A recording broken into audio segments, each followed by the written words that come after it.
não há nenhuma evidência de que o aumento da população não autóctona esteja a aumentar a violência, bem pelo contrário. A sensação que nós temos na cidade também, isto agora a propósito do turismo, é que a presença de pessoas na rua é o maior indutor de tranquilidade e de paz. Claro. É preciso ter calma. E a educação, a cultura está lá também, no fundo. E em tudo isto tem que haver cultura. E, portanto, é uma forma de redistribuição, porque é uma forma de redistribuição virtuosa. Porque é através da cultura que nós permitimos que, apesar de tudo, o fraquíssimo elevador social que existe em Portugal ainda funcione. Se nós desligarmos a cultura, o elevador social fica parado no resto do chão.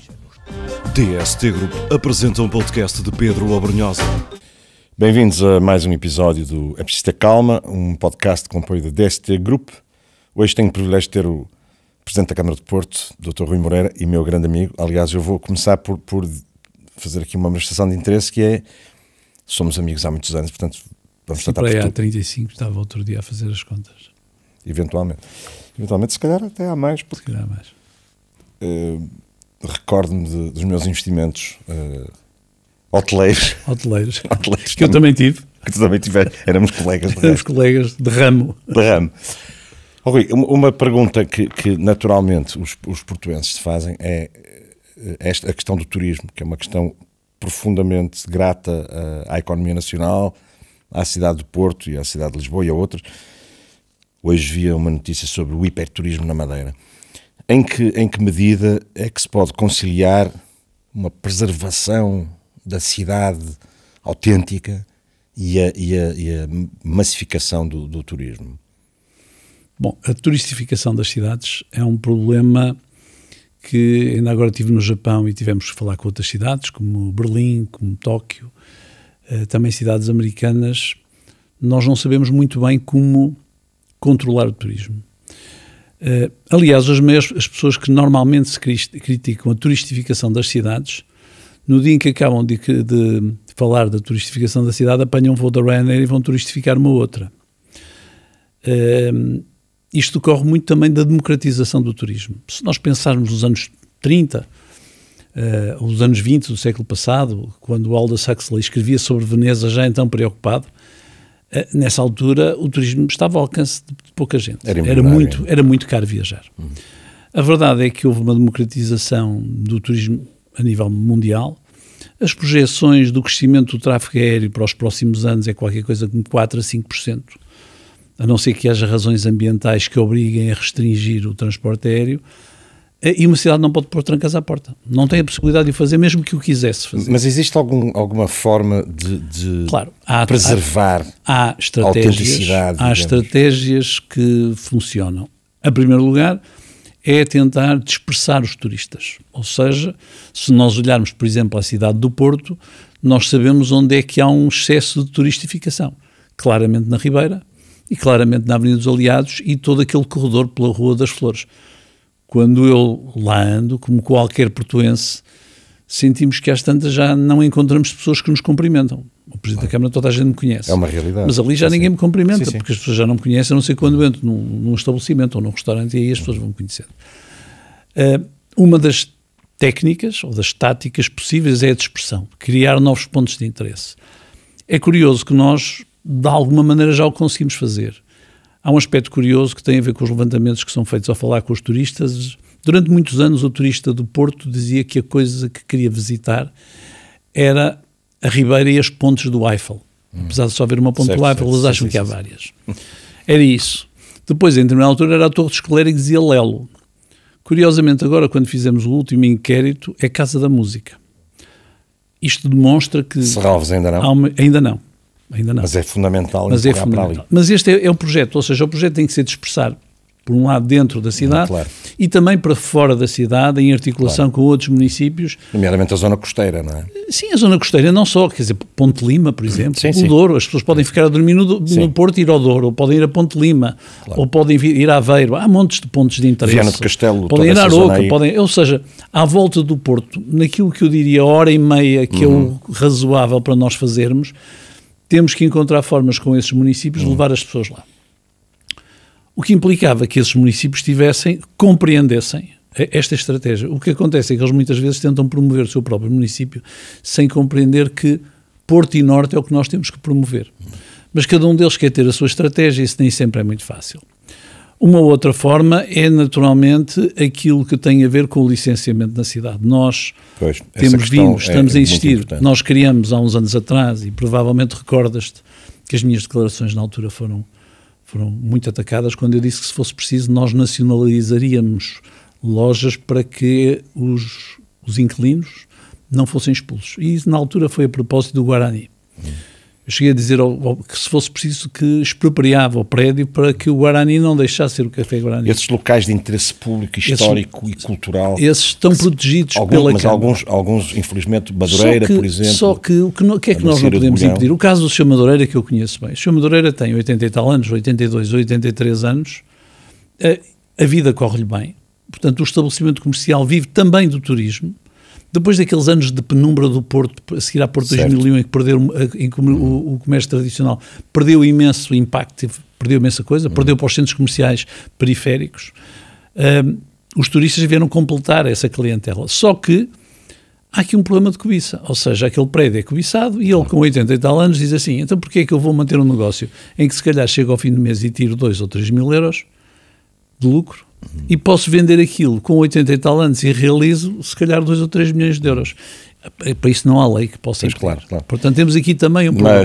E temos um outro problema, que é o facto de nós não podermos impedir um conjunto de dispersão de atividades. Isto tem que ser dito com algum cuidado, porque as pessoas começam logo a associar esses negócios com determinados grupos étnicos, mas que têm a ver com as lojas de souvenirs. Sim. As cidades hoje, nós percebemos que há lojas de souvenirs hoje que nos melhores sítios da cidade, em que elas não vivem do comércio e vivem de outra atividade, e portanto aqui nós precisamos que o Governo acabe com o modelo simplificado. Porto e Lisboa não podem ter um modelo simplificado. Qualquer pessoa pode, ficando com outro espaço de uma loja, mudar uma loja para outra atividade qualquer. Ninguém o pode impedir. Nós entendemos que os municípios o devem poder impedir, como já acontece noutras cidades europeias. Em Portugal, quando nós queremos acabar com a burocracia, temos feito sempre uma coisa. Acabar com a burocracia deve passar por, é verdade, por simplificar, mas não por criar modelos automáticos. A criação de modelos automáticos impedem que o Presidente da Câmara, o Executivo Municipal, consiga ter as rédeas da cidade. E aqui há muito o interesse público e o interesse privado que tem que ser calibrado e nós precisamos desses instrumentos que não temos. No caso das lojas de souvenir, e porque trazes esse assunto, que é um assunto que ainda por cima está na ordem do dia. Está na ordem do dia. A questão das etnias que estão no Porto, e a maior parte são para trabalhar e são fundamentais à nossa economia, mas esta associação entre a violência e a imigração é forçada, parece. Não, isso não existe. Não existe. Não existe. Ou seja, nós sabemos que há violência entre população migrante, há violência entre população migrante e autóctone, e entre autóctone e população migrante e entre autóctones. Mas de uma forma...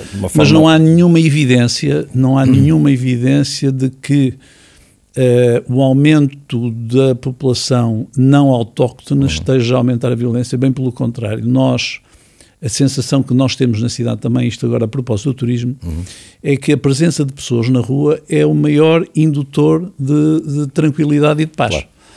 É muito menos perigoso hoje passar na Rua das Flores, que está cheia de turistas e cheia de gente, do que era há 20 anos atrás, quando era Presidente da Associação Comercial do Porto, e atravessava aquela rua à noite, com aquela rua vazia, estava sujeito a levar uma navalhada. Qualquer rua na Baixa. Qualquer era perigosa. A Rua Santa Catarina. Tu tinhas atividades na Ribeira, o teu pai, encontrei contigo, o teu pai na Ribeira, e tu lembras-te que às vezes nós saímos da Ribeira até ao carro que deixávamos estacionado na Mãozinha da Silveira, nós íamos olhar de lado. Hoje em dia saímos completamente tranquilos. O pior que nos pode acontecer é aparecer alguém a vender chá prensado, que depois as pessoas acham que é droga e não é droga nenhuma. É o pior que nos pode acontecer. Não é? Portanto, isso era muito importante ficar esclarecida essa posição. Não há nenhuma correlação. Claro.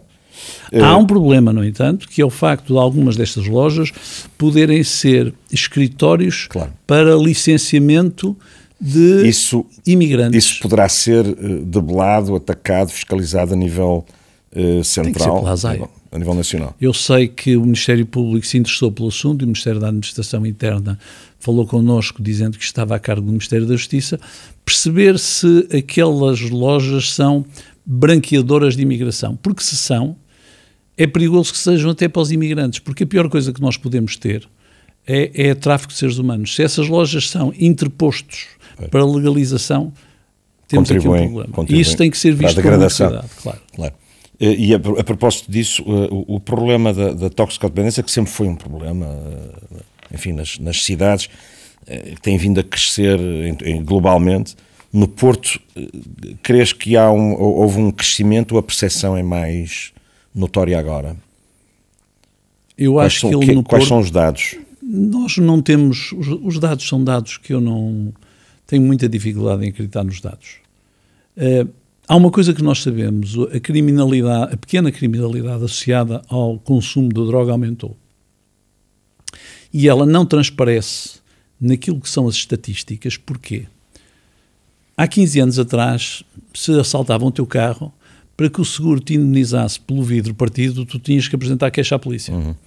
Hoje em dia já não é preciso. A companhia de seguros paga, e se tu também fores à polícia apresentar queixa, demoras 2 horas, além do prejuízo que tiveste, perdes 2 horas. Portanto, a percepção que nós temos, pelo menos a percepção que a população tem e nos transmite, é que há muita criminalidade associada ao tráfico e ao consumo. Certo. O que é fácil perceber, que um toxicodependente, para garantir aquilo que é a sua adição, precisa de qualquer coisa como no mínimo 150 ou 200 euros por dia, se a adição for de drogas duras. Ora, isso dá 6 mil euros por mês, a não ser que o pai dessa pessoa seja milionário. Tenha fortes rendimentos. Claro. Até porque essas pessoas não conseguem rendimentos, essas pessoas têm que ir à procura de qualquer coisa. E, portanto, temos aqui um problema sério. E temos um problema sério em termos do tráfico, não apenas em Portugal, mas em toda a Europa. Eu escrevi outro dia um artigo que chamei A Maré Branca, que falava nisso, ou seja, nós estamos a criar um modelo terrível. A droga sai da América do Sul e nada para a Europa, e durante esta prova de natação multiplica o seu valor por 30. E quando chega cá multiplica por 30 e entra no mercado negro. E, portanto, a criminalidade não pode deixar de crescer e os Estados não têm recursos, de facto, neste momento, para combater esse tipo de crime organizado. E a autarquia muito menos, quer dizer, é um problema... A autarquia não tem competência. Mas é um problema articulado que já deveria começar a cautelar o consumo, a prevenção, a extinção dos institutos que... Mas não houve verdadeiramente prevenção, porque quando a droga foi... Mas o consumo quando terá foi descriminalizado, aumentou imenso. Quando a droga foi descriminalizada, e bem, no início do século, o que é que aconteceu? O consumo de droga passou a ser socialmente aceitável, principalmente do cannabis. As pessoas acreditavam que quem consumia cannabis ficava por ali. Infelizmente não é verdade, e muitas delas acabaram por resultar em consumidores de opiáceos. Por outro lado, aquilo que era a cocaína, que era uma coisa que apesar de tudo estava só ao alcance de alguns, era uma droga cara, apareceu uma coisa diferente chamada crack, com valores muito mais baixos. E para isso a metadona não funciona, ou seja, a normalização do consumo, portanto, a descriminalização devia ter sido acompanhada de um conjunto de ações, quer no nível da saúde mental, quer a nível da formação das crianças, quer a nível dos hábitos. Não foi criado. Mas, também, mas a extinção do Instituto da Droga também não ajudou. Foi péssimo, claro.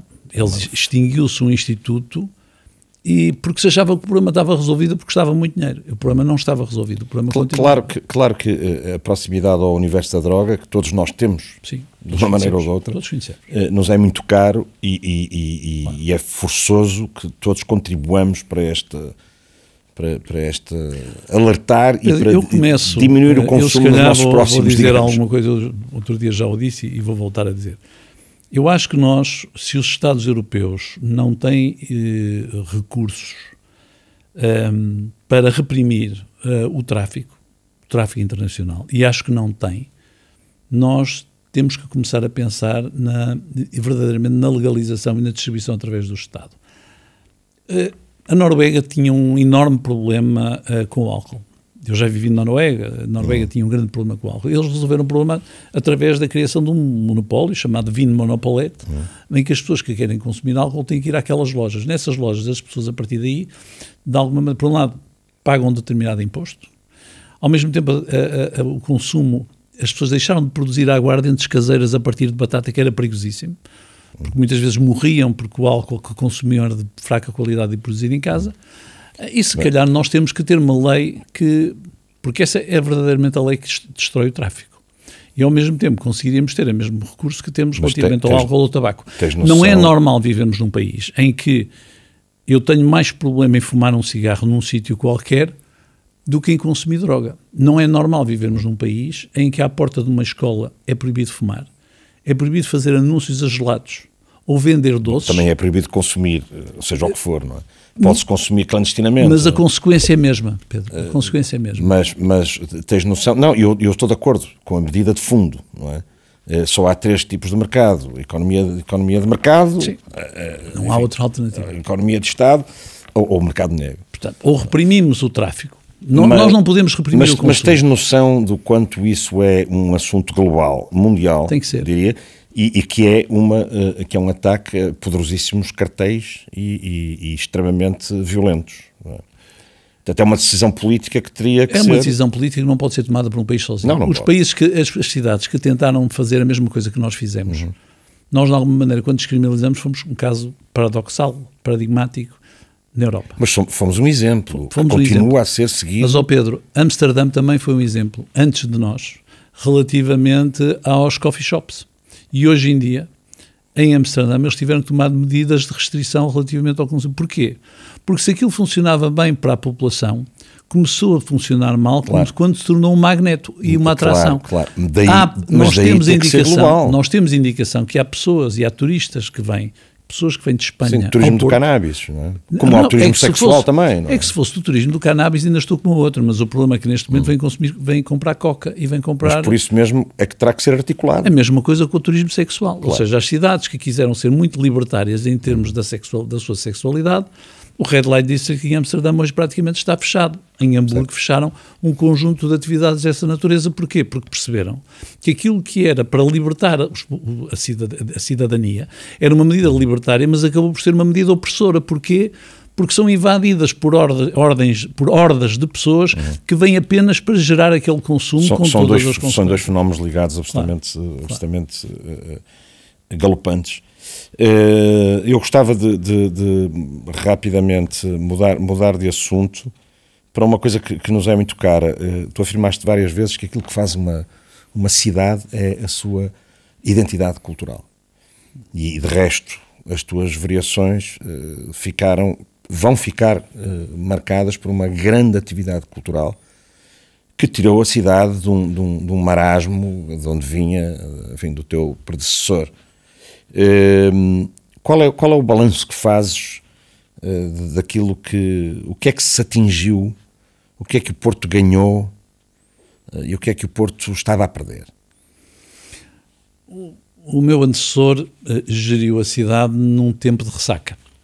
A Porto 2001 foi uma oportunidade, não foi completamente concretizada, mas provocou na população do Porto um efeito de ressaca. E o meu antecessor... Mas ressaca a cultura ou ressaca económica? Tudo o que rodeou a Porto 2001. Por um lado, porque a Porto 2001 invadiu a vida das pessoas com excesso de obras. E que também, não era a sua vocação. Que não era a sua vocação. E, ao mesmo tempo, procurou-se criar alguma transversalidade dos públicos, mas trazendo os públicos para as catedrais. A construção da Casa da Música é um pouco essa ideia. Ou seja, o mais importante é construir uma catedral da música para que as pessoas, sejam os ricos, sejam os pobrezinhos, lá vão ouvir música. Isso foi conseguido? Mas isso era um modelo errado. Quando nós... E depois, o que é que aconteceu? Depois, durante 12 anos, aconteceu o contrário. Ou seja, fecharam-se as torneiras. O Rivoli foi entregue ao Filipe Lafeira, não tenho nada contra o Filipe Lafeira, mas podia ter ficado com o Sá da Bandeira. Deixou de haver apoio ao Coliseu, deixou de haver apoio praticamente em tudo na cultura. E mais, o meu antecessor, cada vez que lhe falava em cultura, dizia que era gastar dinheiro. Puxava de porta-moedas. Pronto. E, portanto, puxava da máquina de calcular e dizia que não. Mas a política da Câmara era tal que só dava apoio a determinadas atividades culturais desde que houvesse uma cláusula em que não diziam mal da Câmara e do Presidente da Câmara, que é uma coisa, enfim, que nos recorda que é uma medida, não, para sermos claros, é uma medida fascista, eu não vou medir as palavras, é uma medida fascista. Quando nós chegamos, nós percebemos o que é que se calhar tinha falhado na Porto 2001 e então percebemos que mais do que atrair públicos transversais aos sítios comuns era preciso dispersar a cultura pela cidade. Aquela ideia da cidade líquida do Paulo, que nós transformamos num projeto a que eu comecei por chamar a cultura fora do sítio. E depois achamos que até mesmo este nome era de alguma maneira paternalista, lhe chamamos cultura em expansão, foi o que fez a diferença, ou seja, em que a produção de cultura e o consumo da cultura tinha que ir a todo lado da cidade. E é o que continua a acontecer. É o que continua a acontecer. E hoje em dia o que nós verificamos, e verificamos ainda ontem, estava a falar com a Cristina Planas Leitão sobre o DDD, sobre os Dias da Dança, que é um festival de dança, que hoje em dia já tem reconhecimento internacional e que nós iniciamos, está sempre cheio. Ou seja, tem níveis de atratividade enormes. Porquê? Porque os públicos foram criados fora dali. Mas ficaste surpreendido com essa... Quando a Casa da Música acaba, apesar de tudo, é uma obra notável do Porto 2001, apesar das derrapagens, a Casa da Música veio demonstrar que existia um público também para aquele tipo de música. Apesar de nós gostarmos de que a Casa da Música fosse Casa das Músicas, de mais músicas. Mas de facto, essa criação de públicos que o Porto tem vindo a fazer, surpreendeu-te que haja públicos para tudo? Não. As galerias estão sempre cheias. Não me surpreende. Os museus estão a crescer. Não, porque eu acho que essa é verdadeiramente a característica inata da cidade do Porto e que resistiu mesmo ao Estado Novo. É evidente que isto estava muito associado à burguesia do Porto. A cidade do Porto, sendo uma cidade burguesa, os burgueses, por norma, procuram proporcionar aos seus filhos cultura. E porquê? Porque não herdaram. Claro. O homem que se fez e que veio de Mondinho de Basto, com tamancos, e montou uma loja no Porto e enriqueceu, a primeira coisa que quer fazer dar ao seu filho é cultura. O nobre não tem necessidade disso. Portanto, a cidade do Porto tinha esta, se quiseres, esta característica inata da sua sociedade de ser uma cidade que buscava a cultura. Agora, era preciso soltar as rédeas e, de facto, eu acho que nós conseguimos soltar as rédeas. Soltar as rédeas levando a cultura exatamente a todo lado. De tal maneira que nós tivemos, como sabes, produção cultural no bairro do Cerco. E, portanto, em determinada altura nós começamos a ter um conjunto de atividades, que tu, aliás, também participaste, a ir a todos os lados, às associações populares e tudo mais. Eu estou convencido que isso está a marcar a cultura no sentido de que se durante a Porto 2001 os públicos se intercruzavam assim, nós quisemos fazer assim também na pirâmide das pessoas, de tal maneira que pudesse chegar às classes operárias, aos mais desfavorecidos, às minorias. No Batalha, por exemplo, que eu acho que é uma das nossas grandes apostas. É outro emblema, não é? Que é um emblema. Nós hoje em dia temos uma parte significativa do público são populações originárias do Bangladesh que vivem ali na Rua do Loureiro e que lá vão assistir ao cinema ao domingo. Isto é a melhor forma de integração que nós temos, não é? Claro. Portanto, Mas a cultura isto é cultura. É E a cultura, o que é que a cultura dá? A cultura transforma as cidades em cidades confortáveis e interessantes, mas acima de tudo mais cosmopolitas e mais resistentes à gentrificação. Uma cidade cosmopolita não tem grande problema quando lá chegam 1000 habitantes ou 2000, porque esses habitantes vão se integrar na cultura. A cultura é um fator integrador. E trazer cultura. E eles próprios trazem a cultura que nós depois absorvemos. Portanto, nós não reagimos mal a essa cultura. Rui, nós pedimos sempre aos convidados que escolham um filme e um livro. Tu escolheste Crónicas de uma Morte Anunciada, do Gabriel Garcia Marques, livro. E o filme escolheste O Amante, que é baseado no Amante da China do Norte, da Marguerite Duras. Da Marguerite Duras, exatamente. Queres explicar estas duas escolhas?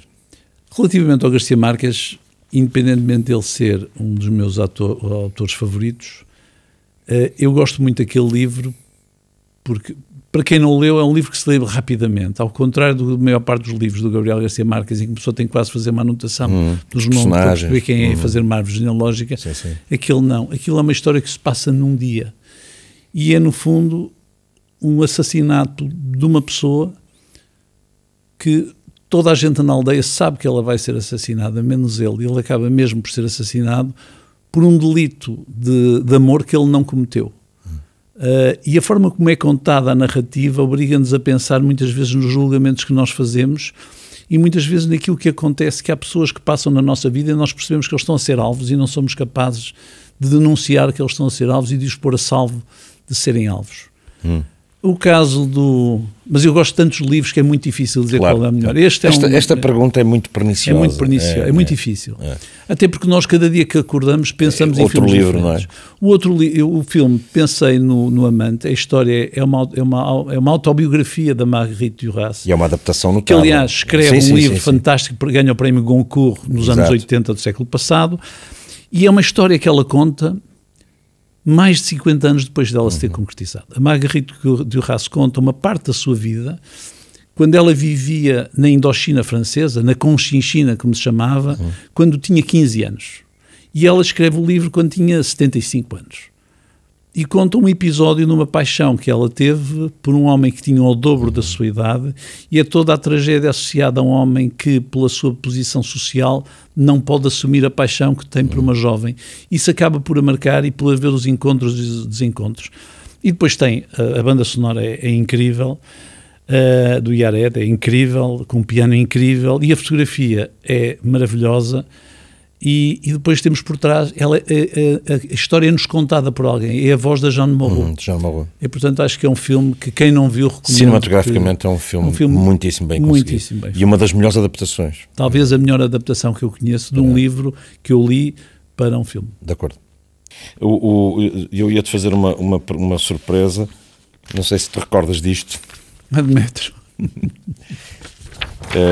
Bem da revista. Se te recordas disto, vou-te dar aqui alguns exemplares. Tenho alguns exemplares. Muito bem. E se te apraz dizer alguma coisa sobre esse jornal. Esclarecer também aqui o Metro é um jornal gratuito dos anos 80, feito pelos meus dois irmãos. Feito pelos teus dois irmãos. Paulo e o Nuno. Exatamente. Eu tive zero participação. Mas o Metro era um jornal, só para esclarecer, que se colocava em todo o sítio, ficava à disposição das pessoas. E quem quisesse levava, era grátis, muito antes de haver jornais. Além do humor que era característico do teu irmão Paulo, tinha coisas extraordinárias, porque nós começamos a ter uma agenda cultural na cidade proporcionada gratuitamente. Tinha essa característica. E depois teve uma característica, eu não sei se é mito, mas vou-te perguntar, que em determinada altura foi pedido um apoio e achavam que era para a Metro do Porto e lhe mandaram um cheque. Foi ao contrário. Não. Na altura começava-se a falar... Aliás, mas havia assim um mito qualquer, não é? O slogan do Metro era muito engraçado, porque o Porto não tinha metro. Não tinha metro. E o slogan era: vá de retro que eu vou de metro. Sendo que o metro era esse. Era este. E um dia, quando se começou a falar da Metro do Porto, que se ia começar a construir, o Jornal Metro recebeu um cheque. Recebeu um cheque, exatamente. 40 mil contos. Foi, não foi? Porque mandaram para o Jornal Metro em vez de mandarem para a Metro do Porto. E os meus irmãos, com alguma pompa e circunstância, foram devolvê-los à Câmara, creio eu. E portanto o mito é esse. Não, esse jornal foi sempre... Foi a primeira agenda cultural do Porto, nós agora temos uma, mas esta foi a primeira agenda cultural e foi pena não ter sido apoiada. Achas que foi fora do tempo? Poderia ter...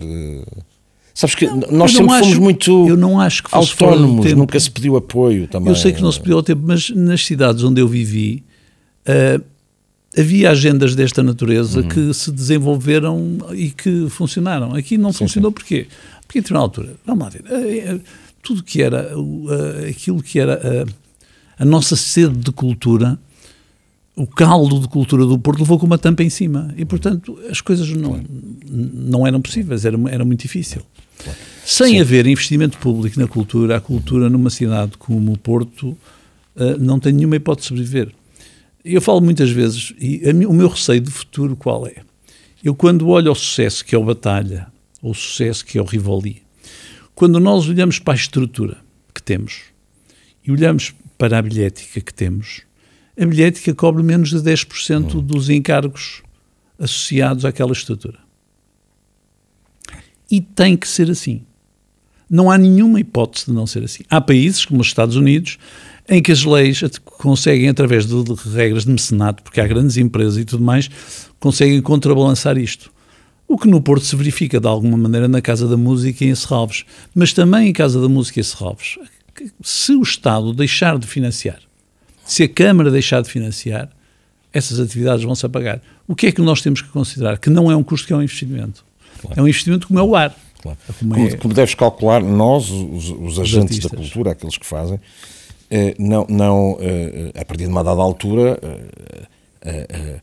a iniciativa pessoal, privada, tem que prevalecer, como é lógico. Claro. Mas eu admito isso perfeitamente num início. Eu fundei a Escola de Jazz de Porto aqui no Porto, e mais uma vez tivemos zero apoio e a escola continuou.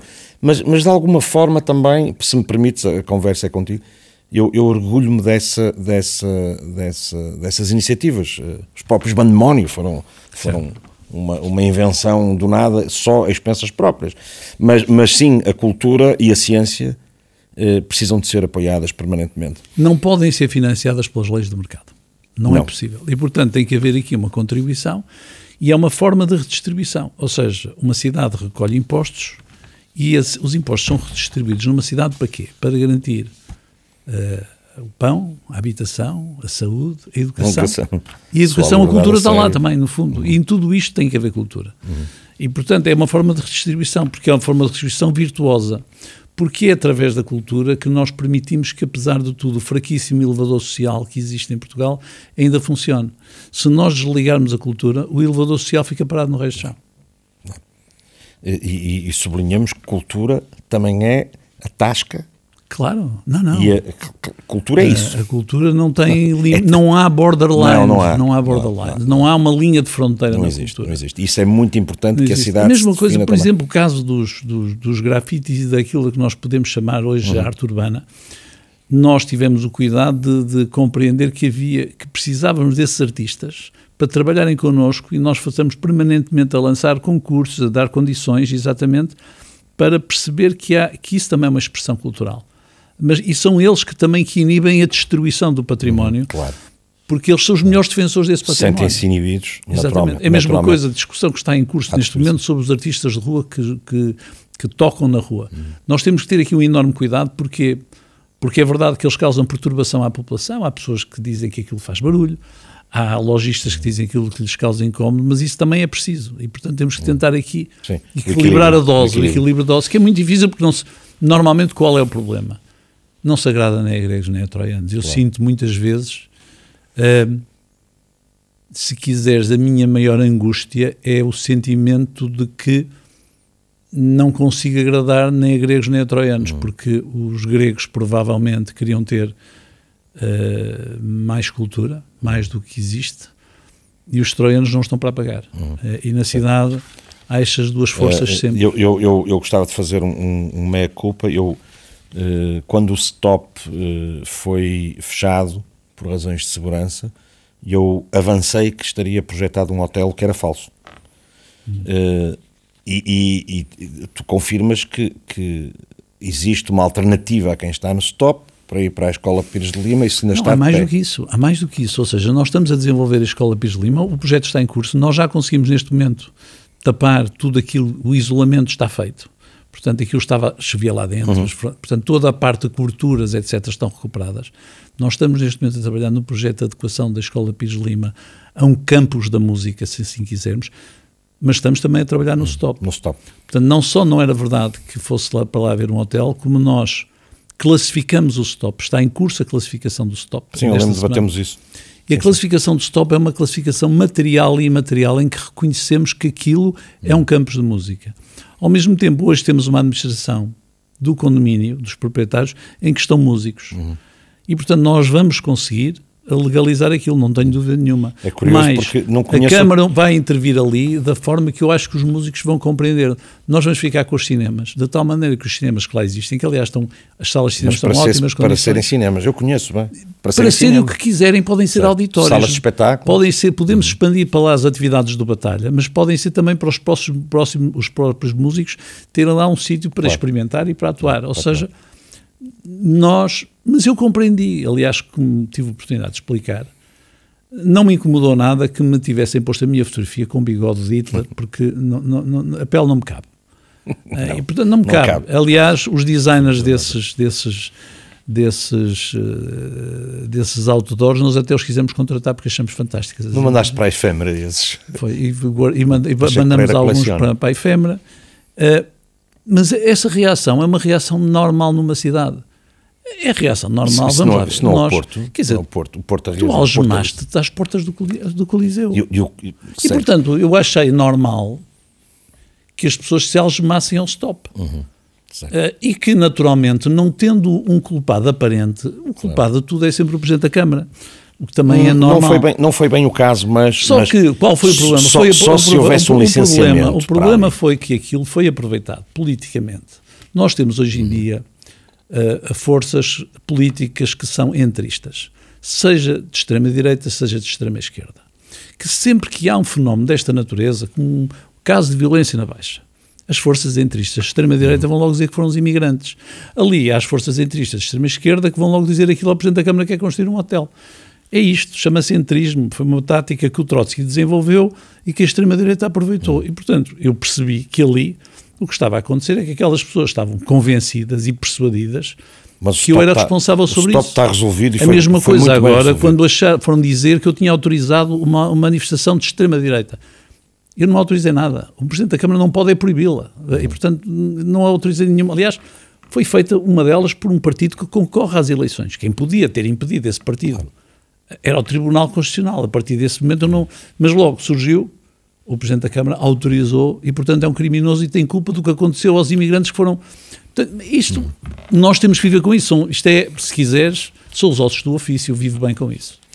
Olha, Rui, só para terminarmos, as conversas interessantes são assim, passam a voar. Queria-te só perguntar há bocado falaste da bilhética que não paga alguns tipos de iniciativas porque, naturalmente, os espaços têm custos altíssimos de manutenção, etc. Como é que a bilhética não pagou o Futebol Clube do Porto? Tanto bilhete a entrar, tanto transação, o que é que se passa? Tens alguma opinião sobre isso? O futebol não é diferente. Não deveria, já que concentra tanta atenção, não deveria o Futebol Clube do Porto estar noutra situação financeira? Eu, cada vez menos... Eu gosto muito de ver futebol, mas gosto de ver 11 contra 11 e depois andam lá os senhores vestidos, que antigamente andavam vestidos de preto, agora de amarelo, de quem eu até sou amigo, porque acho que, coitados, são muitas vezes injustiçados. O que anda à volta do futebol, hoje em dia, nós não compreendemos muito bem. Parece ser uma atividade económica desregulada. Parece ser uma atividade... os grandes clubes europeus são hoje propriedade de milionários do Extremo Oriente ou do Médio Oriente. Hoje em dia, um clube não se paga com os bilhetes. Se nós olharmos para o que é o queijo, o mix das receitas de um clube, a bilhética hoje em dia é uma parte pequena. A televisão tomou uma parte muito significativa, depois há a venda de jogadores e há depois tudo o que tem a ver com merchandising, etc. É uma coisa esquisita um clube viver da venda de jogadores. Eu venho da indústria, o meu pai era industrial. Isto era a mesma coisa que nós termos uma máquina muito boa, no fim da época conseguimos produzir um tecido fantástico e depois temos que vender a máquina, porque é só assim que conseguimos manter a empresa viva. É isso que o Futebol Clube do Porto vende. Ou seja, quando tem um jogador que é muito bom, que devia estar no próximo ano para continuarmos a ser muito bons, temos que o vender e temos que começar de zero. E, portanto... O Porto está sempre a começar do zero? E começa sempre do zero. Vende-se este, eu estou sempre a vender, e depois até o nome de vender jogadores é uma coisa que a mim me incomoda, não é? Vender pessoas. Quer dizer, é quase um tráfico de escravos. Este é o escravo melhor, vamos vendê-lo. É uma coisa que a gente podia ouvir falar no Ben-Hur, mas não é normal nos tempos de hoje. Só que relativamente ao futebol nós permitimos todos. Porque se tu tiveres ali fora um carro de alta cilindrada, vão dizer, olha, pá, é um ladrão, andou-se a orientar. Se for um jogador de futebol de uma equipe da segunda divisão, ninguém diz nada. Porquê? É merecido. Porque é merecido. Ou seja, o futebol tem aqui uma... Achas que se perdoa tudo por ser no futebol? Perdoa-se tudo no futebol, perdoa.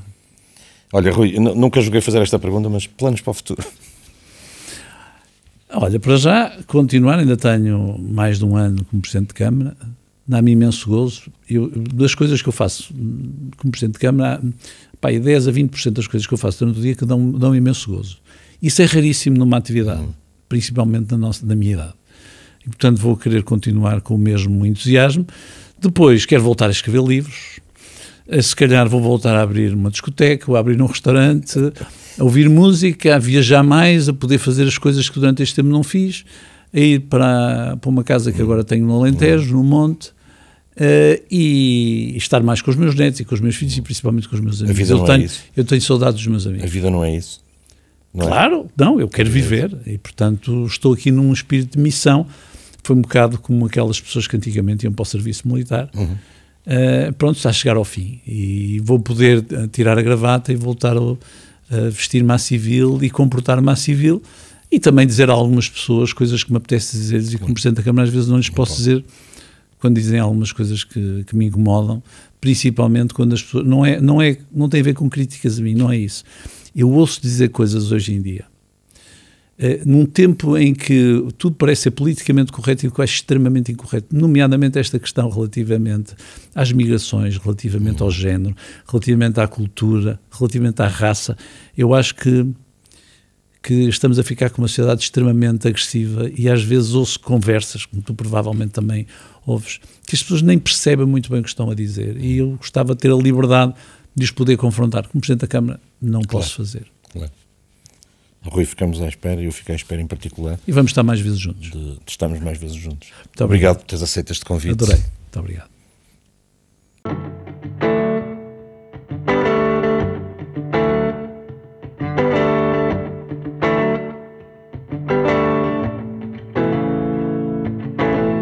Aqui começa a terra prometida, podes entrar ou estar de saída, ainda cedo para parar.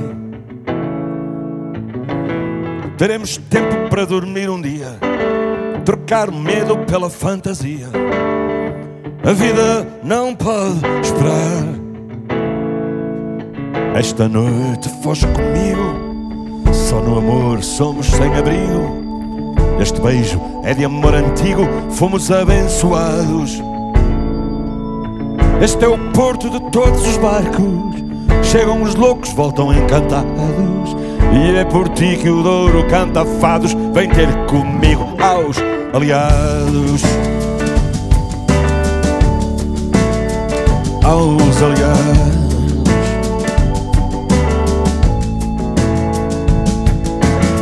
Em 5 horas vou de norte a sul, o sangue de todos é o de cada um. O meu é vermelho, o teu é azul, hei de te encontrar.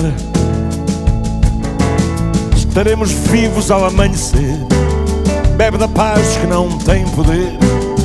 Esta é a luz dos que hão de nascer e eu hei de ajudar. E esta noite foge comigo, só no amor somos sem abrigo. Este beijo é de amor antigo, fomos abençoados. Este é o porto de todos os barcos, chegam os loucos, voltam encantados.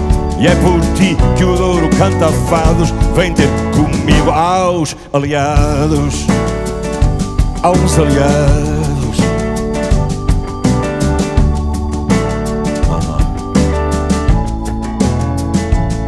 Parecem dias de anunciação, é o futuro que te agarra ao chão.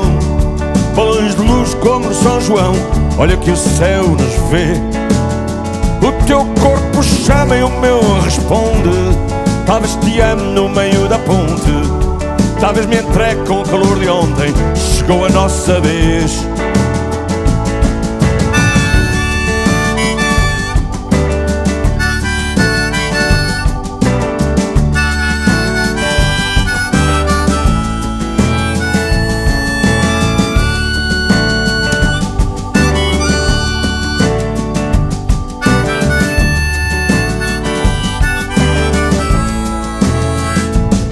Parecem dias de anunciação, é o futuro que te agarra ao chão.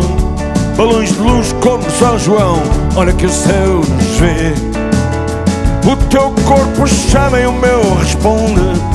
Talvez te ame no meio da ponte, talvez me entregue com o calor de ontem. Chegou a nossa vez.